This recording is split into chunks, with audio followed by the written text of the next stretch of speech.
Thank you for tuning into the Starkey Multifamily Podcast. I have with me Craig Simpson. Craig, thanks for coming on. Thanks for having me. Glad to be here today. Yeah, so we've got Craig is an expert in direct mail. So I'm going to let Craig introduce yourself and tell me a little bit about you and what you do. Sure. So I'm a direct mail consultant. I've been doing direct mail marketing for over 25 years. I've had something in the mail just about every week for the last 25 years. So I've got a lot of experience just mailing all sorts of stuff. I've sold courses on how to drink water to working with chiropractors, dentists, doctors, real estate agents, big companies like Mercedes-Benz, all the way down to small mom and pop retail stores. So direct mail is what I do. If you want to talk to me about Facebook or billboards or TV, I'm helpless. I don't know anything about those areas, but direct mail marketing is my passion. It's what I love, and it's what I do every day. Yeah, and direct mail is probably one of the one of the longest standing effective marketing methods out there. So we're gonna kind of talk about direct mail in general, and then we'll kind of tie into multifamily a little bit toward the end. So I guess probably the biggest thing is why direct mail. What is the advantage there? Sure. So when you think about marketing channels that you have options to use to promote your business, to buy houses, do whatever it is you're doing, you've got different ways in which you can approach your prospects. Most of them, you can push a button and they're gone. So if you think about email, anything online, a click of a button and that ad disappears. The TV and radio, you push a button and they're gone. Direct mail is the one advertisement where the prospect is forced to physically do something with your advertisement. So it shows up in their mailbox, they carry it to their kitchen table or to their desk. They have to look at it before they throw it away. They can't just throw it away because they don't know what it is yet, right? Is it a bill? Is it a letter from grandma? What is it? Is it an invitation to a wedding, a birthday party? So because it's physical and tangible, it's different than all other media. And that gives you the chance to get a hold of the prospect, get their attention, and make them do something with it. And it takes a period of time for them to take that to the trash or recycle bin versus one click of a button, less than a second and it's gone. It's not like that with direct mail. So because of its uniqueness, that's what makes direct mail so special. So I like that tangible part. We've talked to a lot of people that have, and specifically in multifamily, they do direct calling. So how would you compare like a direct mail to physical calling? Well, I think the difference is it's easier to get something in their hands than it is to get somebody to pick up a phone. If you were to call 100 people, how many of them on that one phone call, one at a time through 100, are you going to get on the phone and be able to have a conversation with? Versus direct mail, everyone's getting their mail. They have to go through their mail because there's important things in there. So, when you compare it to calling or email open rates, direct mail is one media that gets almost 100% viewership on it because of they have to address it in some way. The other thing that's unique about direct mail is that the mailboxes are empty compared to what they were 10, 15 years ago. There's not as many solicitations in there, so it's wide open. It's not like your email box, which is completely full, 100 emails plus a day. Your mailbox may only have 10 or 12 pieces in it, if that even, maybe significantly less. Plus, there's the feeling of it. With a call, they're forced to address the conversation right then and there. With direct mail, they're looking at it when they're ready, right? If they don't have time to look at the mail that night, they'll put it aside and look at it the next day when they've got time. With a call, they're forced to deal with you right here and now, which may not be an opportune time. So that's one more benefit that I see to direct mail. So do you track, I'm sure that you do, but have you tracked different industries as far as customer acquisition cost as far as direct mail goes? And obviously it's not an exact science, but do you have like a range for, let's say we wanted to acquire in a multifamily, what would somebody expect that one one lead would cost, and then maybe one actual person to get a hold of. Is there a way to kind of figure that out? There is. It would be tough for me to figure out right this moment. I don't have it. I didn't have it in mind before the call to look up what those numbers would be or what projections would look like. But yeah, I mean, the cost per acquisition, cost per the customer response, it ranges greatly from industry to industry. I do mailings for chiropractors, and we try and get people with diabetes into a seminar where they can learn about a treatment program. Obviously can't do that right now, but normally we can. In the last 2.5 years, I've put 50,000 people in seats through direct mail. There's other products where we're selling, anti-wrinkle cream. And so every space has a different response rate. Some of my clients are mailing to absentee owners, and they're trying to purchase properties or purchase distressed properties. Those response rates are going to be totally different than somebody selling an anti-wrinkle cream. It's different for every niche in space. So I can't give you a great answer on what is the cost per acquisition for this space. Yeah, and it's tough because on apartments we're hoping to get like one out of a large campaign. So and that's probably the biggest hang up, I think, from my personal point of view is I could be looking at several $1,000 campaign to maybe get a lead there.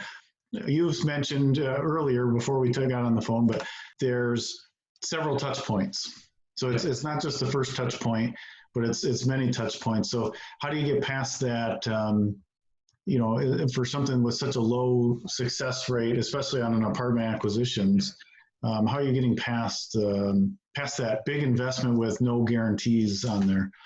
Yeah. So I think the biggest thing, there are a couple things, two things. One, we need to make sure the list is targeted enough. So if you're looking for an apartment and you want to purchase it, what is typically the key characteristic of the person who owns that apartment that makes them more likely to sell? So is age a factor? If somebody's in 65 or 70 years old, are they more likely to sell the apartment? I would say so, yeah. Bad health, maybe just recently lost a spouse. Would that make them more likely to sell? Absolutely. Okay, so now let's take this list of all apartment owners. Instead of mailing to all of them, let's narrow down to those who are over the age of 65. And then also, let's see if any of them have, there's a file that has all of those who are recently deceased. So let's see if anybody matches the address of somebody who's been recently deceased. Now, if we've got either one of those categories, we put them into a file that we say we're going to mail to. Now, instead of mailing to maybe 1,000, maybe you're only mailing to 50. But you can mail those 50 multiple times for a lot less than you can mail those 1,000 one time.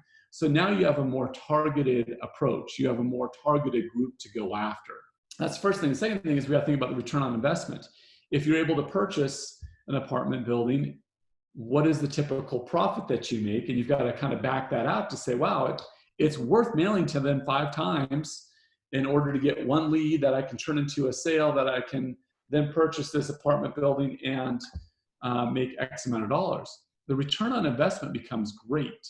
I think what we have to look at is maybe we have to adjust our expectation of how big our universe is, right? The universe may not be 1,000 people. It really may only be 50. So we have to hit those 50 hard, and we have to hit them multiple times, but the return on investment is great.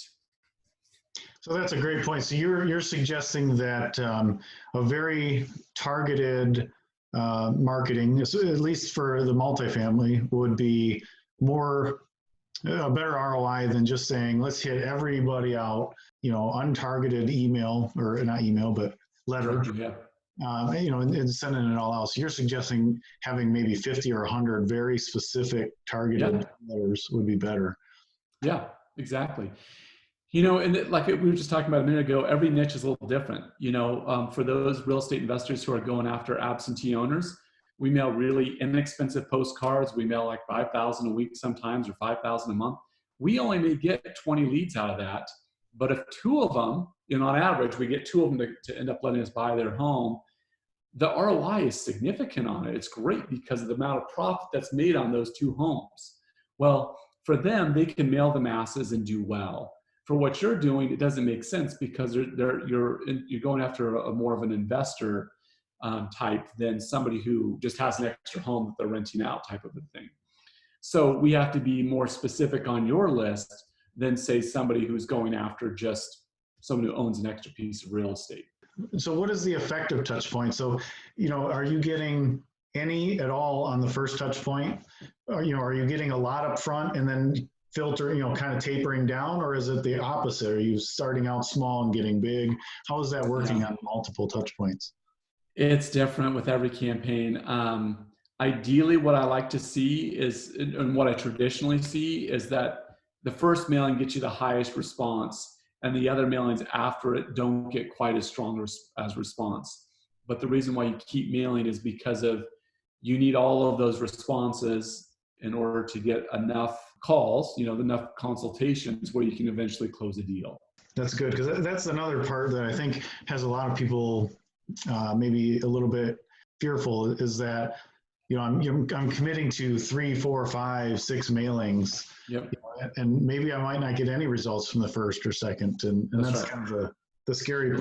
Let's look at the math on it. Let's say you found 50 targeted prospects to go after, and it cost you $1 a piece to mail them a letter.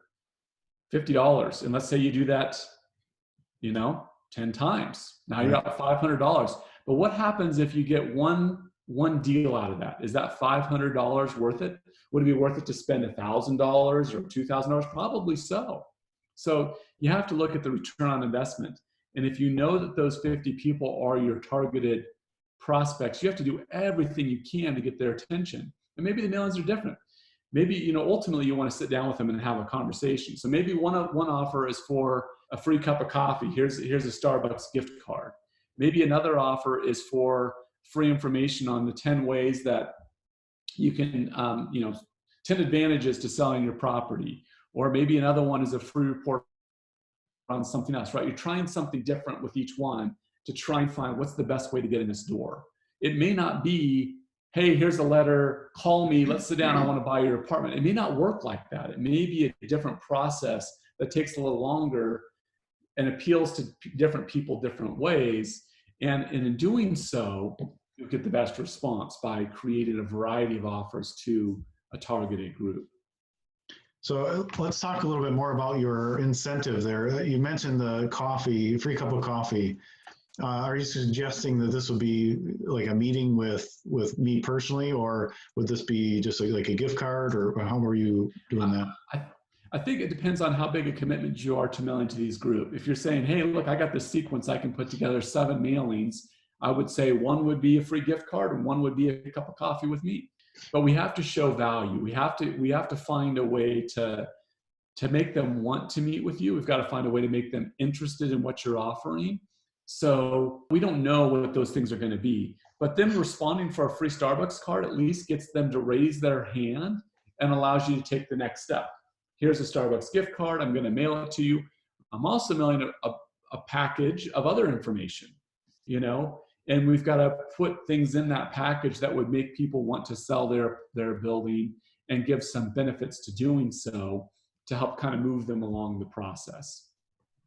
So are you, with the gift card, would you suggest physically just giving them one, or would they have to go in and sign up so that you have their email and all that stuff on a list and then get that free gift? Well, I think when they respond, you should collect all their information. They don't have to show up anywhere, but they have to call or go online and fill out their information.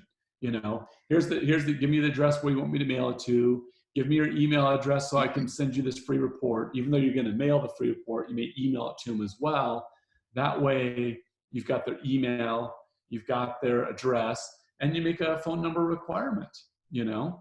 So you do collect all their information. Yeah, I really like that. And then there's, obviously there's tracking as well. So you want to track, with either a different email or so. How are you tracking with the success of yours if they're also reaching out through billboard advertising or some type of other advertising? How are you collecting the information on the success of your campaign? Yeah, so we would use, like a unique phone number that's specific to the direct mail campaign, or a unique URL for them to go to, so that when they come to that URL, The only place they could have seen that is the direct mail piece, or the only phone number that's given out is the one from the direct mail piece. So billboards would have a different phone number, and the newspaper ad would have a different phone number, and same with emails. But this would allow you to track exactly where it came from. And then, so you did mention, on like maybe first, if you're trying to buy houses, you would do a small, cheap postcard and just get it out to a bunch. And then we mentioned that we're targeting a smaller audience. So what are some things that we could stand out? So we're not going to send somebody selling $1 million apartment building. We're not going to send them a 35-cent postcard. Correct. Yeah, you're definitely going to want to send a letter, and you can make it unique and different. Maybe the first letter is handwritten with a live stamp on it and a letter inside. Maybe the next one is some kind of like a 6x9 envelope, and you've got some aspirin in there, and it says, is your apartment building causing you headaches? Maybe the next one is a magnifying glass. Let's take a closer look at your finances. Now may be the perfect time to cash out on that investment, right? So we can be creative and send different things to make yourself stand out in the mail and make them remember you. Yeah, I love that you're thinking a little bit outside the box, like the magnifying glass. So one of the things when I was thinking of some questions that I thought about is I get a lot of mail that goes to the garbage before I even do anything. I mean, that's the first thing I do is I find the junk and I toss it away, and then I figure out the stuff to look at. And having something, doesn't have to be expensive, but a magnifying glass in the envelope, or the aspirin like you suggested, that would certainly grab my attention. At least to be like, what is this, and then try and figure it out. And it gets me past the ones that I filter out that are obvious junk. So the postcards are easy because you see it's from a realtor, like, hey, I just sold a house in your neighborhood. I mean, those are quick. For me, at least, they're very quick to go in the trash. That's right. I really like that idea. Do you have any other things you might do to stand out on a more professional level? Yeah, I mean, there's all sorts of things you could do. You think about the manila envelopes, the 9x12 ones that are big, and they're like a legal, like you put a legal document in there. You could send one of those, handwritten address on there, and then get a big red stamp that says classified. Well, geez, you got to open that up. I mean, what's inside, or something else, response required. There's hundreds of ideas that you could use to stand out and look different in the mail. And you mentioned the word professional. I mean, yes, we can make it a form professional letter, but if you get a letter from an attorney, it's hard to read. Like, it's that rigid, formal, professional looking letter, but nobody wants to read it. Mm-hmm. So with direct mail, actually, we want to make it a little more fun, more whimsical, and connect with the prospect like we're actually having a conversation with them. So sure, you could make it a professional letter, but you've got to write it in a way that keeps their attention. If it's too rigid and it feels like it came from a lawyer, you're going to lose them and they're just going to toss it, right? So you've got to think about keeping the prospect engaged as in that sales letter itself too, not just showing up and getting it open, but taking that next step. So probably the length is pretty important too then. So, as you mentioned, that professional letter, nobody really wants to read it. I think of maybe like emails that I get, or, something that I'm reading. If it's a paragraph or two, I'll spend the time to read it if it has my attention. But, if you send me an email that's, this long, I'm just skimming it and I'm not really actually reading it. So I assume that applies to, is there like a length that you recommend, or maybe putting bullet points in there? Sure. So, in something like this, I mean, I have letters that I mail out that are 80 pages long, and we sell solar generators to cold prospects, right? So an 80-page sales letter is a long letter, but we're making money doing it. But for something like this, a 1 or a 2-page letter is perfect. You don't need to go any more over than that. I think the key is you don't want to get lost in the weeds. I mean, you don't want to be so detailed that the person's like falling asleep reading it. It's got to be all about the prospect. It's got to be all about them. And when you're reading a letter that's all about you, you tend to read a little bit more, right? So if we keep it focused on them and how the things that you can offer them will make their life better, easier, more profitable, smoother, whatever, then they're going to read a bit more. So a 1 to 2 page letter would work great. I'm thinking a 1-page letter would probably be perfect for this if it's written well, but it shouldn't be blocks of copy. It needs to be, like you mentioned, bullet points. It needs to be benefit-driven copy, and you could do very well with it. Awesome. Well, I think that, is there any parts that I've left out on kind of targeting the people you're looking for? Any questions that maybe I skipped over? No, I mean, we've covered the three key things with direct mail is number one, the list. Make sure you have a targeted list. Number two, make sure that you have good creative. That's the copy, what the envelope, copy and design. Make sure that when it shows up, it doesn't look like those junk mail pieces you're throwing away. Make it look different enough that the person has to do something with it. And number three is the offer. What is it that they're going to appeal? What's going to appeal to them to get them to take the next steps? If you put the offer down as, hey, meet with me, I want to buy your apartment building, it may not be enough. That may not be appealing to them. They feel like it's going to be a sales pitch or something. So instead, it may need to be something else. Hey, get this free report on 10 tips on how you can make more money with your apartment building, or hey, here's a free Starbucks gift card on me, something else that's more appealing than just a meeting. So those are the three things. Let's cover those a little deeper then. On the list, where do you suggest going to get lists, and how does somebody get those? Well, there's like hundreds of list brokers out there and available. You do a search online for list broker, and they can help you. We want to find the ones that are specific in your niche. There's some that specialize in supplements. There's some that specialize in financial publications. There's some that specialize in students and parents of students. So we need to find one that specializes in property. And offhand, I don't know who that specifically is, because there's lots of different sources to go get that. But you finding a list broker to work with would be key. Okay, and then you mentioned kind of that call to action. Did you have any deeper thoughts on what a good call to action might be? Or you called it, you didn't call it a call to action, but the offer. Yeah, the offer. So with the offer, do you have, you said just come meet with me. They're probably not going to be too excited about that. And I probably agree, you're probably right there. So, they're dealing with a lot of brokers calling them, so they're used to people approaching them. Do you have a quick thought on an angle that someone might take for that? I mean, the free report, free information is usually the easiest barrier to entry to get across to people. And if it's something that answers a question that keeps them awake at night, that's going to be even better. So let's say that their biggest problem right now is the tenants calling them after 10 p.m. Let's just say that's what it is. You could have for a free report say, hey, here are 7 tips to help you prevent your tenants from calling you after 10 p.m. Or maybe their biggest struggle is all these brokers calling. Here's 7 tips to keep brokers from calling you. Or maybe, I don't know what I'd have to know more about the industry and what their pain points are, and then offering a free report that addresses those pain points.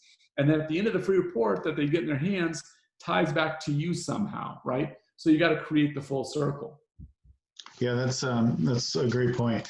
And then before we wrap this up, you do write some books as self-promotion. And although this is not the direct topic that we're talking about, I think it's important because when you're sending out a direct mail, they're quickly assessing, do I want to deal with this person? Do I want to deal with Craig, or do I want to deal with Reed? And part of the reason I do the podcast is for promoting myself, and I've been looking into writing my own books as well, and you've done it. So I want to talk a little bit about that and how it grows your credibility and how you use that, if you don't mind spending a moment on that. Of course. Yeah, so the thing that's wonderful about books is that people think that when you've written a book that you're instantly the guru on the topic. And so you become this trusted advisor in a sense.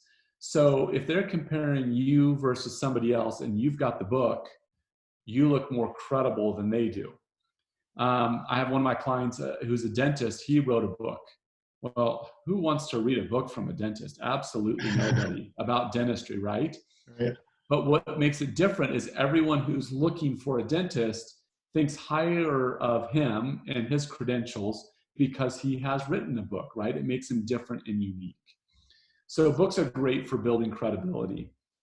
For me, I've put great content information in there. So I have people who read the books and then they come to me and say, Craig, this is great. Will you coach me on it? Will you help me get to the next level and learn more about what it is you're an expert on? So for me, that helps out too. It's a great way to attract new business. So maybe you write a book and there's someone who owns an apartment building and they get a hold of it and they read it. They may all of a sudden see you as an expert and come to you and say, hey, I've been thinking about selling. Can you help me with that? And then there's an opportunity for you to say, well, actually, I'd like to buy it, you know? Yeah, and I think those tie together very well, because I think, you know, if you were to write a book, you know, let's say on how to sell your apartment tax free, or, you know, how to shelter your tax on a sale, or, you know, because that's a big point. You know, these guys have depreciated the value of their apartment. You know, if they've owned it for 20, 30 years, there's going to be a large tax bill to pay when that sale, and then there's ways to minimize that. And I think if you were to write a book on that, or maybe some topic like that, that would tie in amazing with a direct mail campaign. Yep. So, yep. Those are, go ahead. Yeah, I was just gonna say, I mean, that's a perfect kind of offer, right? And you named a couple things there. So you have the book that deals with these tax things. That's something they probably think about often. That would be a great offer. Hey, request my free book on this, on these tax things. That's a big deal. That will get them to respond. And now you've got a connection. As soon as they get your book, you've got a connection with them. And now you have a reason to follow up. And when you call them, they're going to recognize your name and be like, oh, he's the guy that wrote the book. I do want to talk to him. Yeah. And if you can't write the book, write the free reports about the same topic, right? It's the same thing. It gives you credibility. It's an easier way for them to get in contact with you, and it's an easy way to start the relationship. Yeah, that's all great advice. So I'm definitely a lot more convinced on direct mail than I was a half hour ago. So Wonderful. I appreciate you taking the time to that. So Craig, tell us a little bit about what you can offer somebody if they're looking for some guidance, if they need some help getting started, or, you know, getting them rolling, and how would they get a hold of you? Sure. I mainly help people three ways. One is education. I've got books and courses on direct mail marketing and copywriting and all that. So if they go to my website, Simpson-Direct.com, you can see where you can buy my books and courses and things.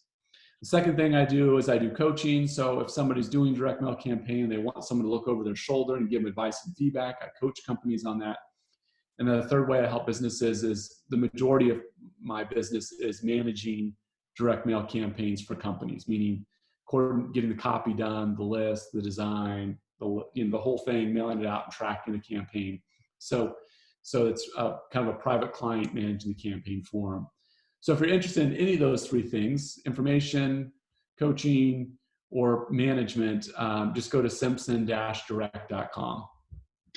Is there a certain size? So, you know, like if you're, we'll say somebody looking to send out the 500 or 50 emails, Sure. Is that too small for you, or is that something that would be good size for you? Or it's not about the size of the mailing, it's about the value of the customer, right? So I have a dental office who I mail 250 pieces at a time for, getting people to come back in for getting their crown work done. Well, it's an expensive procedure, and they have a great ROI on it, so it's worth it to them.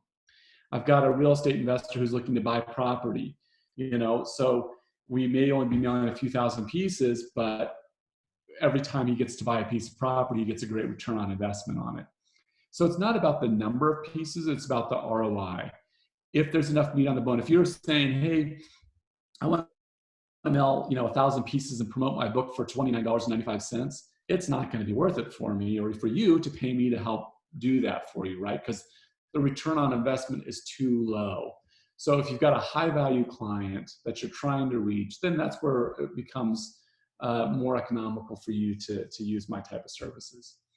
Great. Well, that puts things in perspective. I appreciate it. Well, thanks for coming on, and I appreciate the time. Yeah, thank you.